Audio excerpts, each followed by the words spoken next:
It's right down there.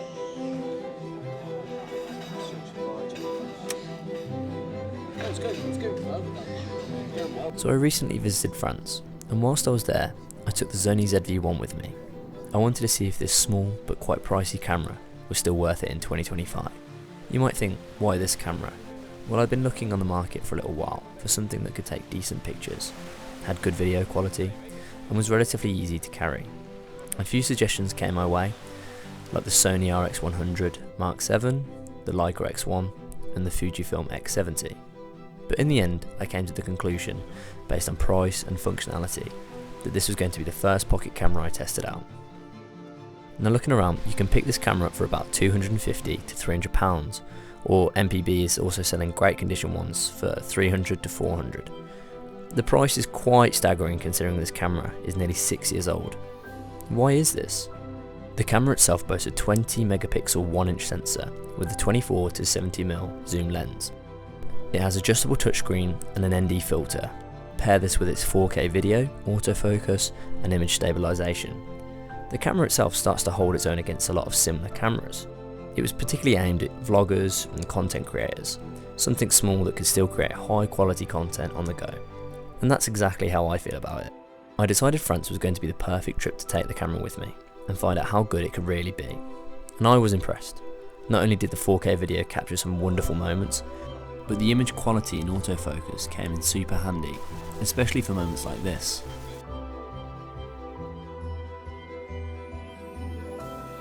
It has a decent battery life.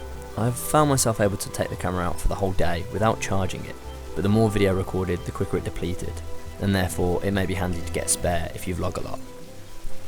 I found the camera had no real issue focusing and capturing unexpected moments. I also forgot it was in my pocket many times because of how light it is. Personally, as someone who isn't the most confident on camera, I didn't really use the flip screen feature a lot, but I can see how it could be great use for vlogging.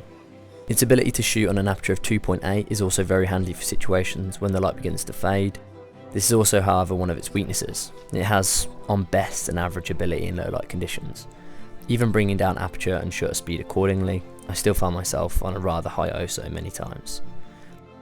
Again, this was only as it got darker, but it did have an impact on the camera's ability for photos and video. Here's a recent example of a crowd shot for the band Wolf Alice. It isn't bad, but you can certainly see the drop off in a darker environment.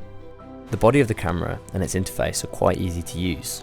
The only issue, and I mean it's more to do with the patience I have, as I shoot in manual, and so depending on your environment, you'll change your settings accordingly. I found this quite long, especially if it was something that I had to capture it quite quickly. This was my first run out with the camera though, and I imagine after longer use this would be a relatively quicker process. Overall, I think there are certainly better alternatives to this camera, but depending on your budget, I believe this little pocket Sony has a lot of ability and can definitely do a great job if you're an avid traveller. Is it still worth it in 2025? I believe so. Even though phone cameras are getting better all the time, especially the new iPhone, the sensor and zoom lens will still provide a better quality image, and for now, pocket cameras still have a place as an option.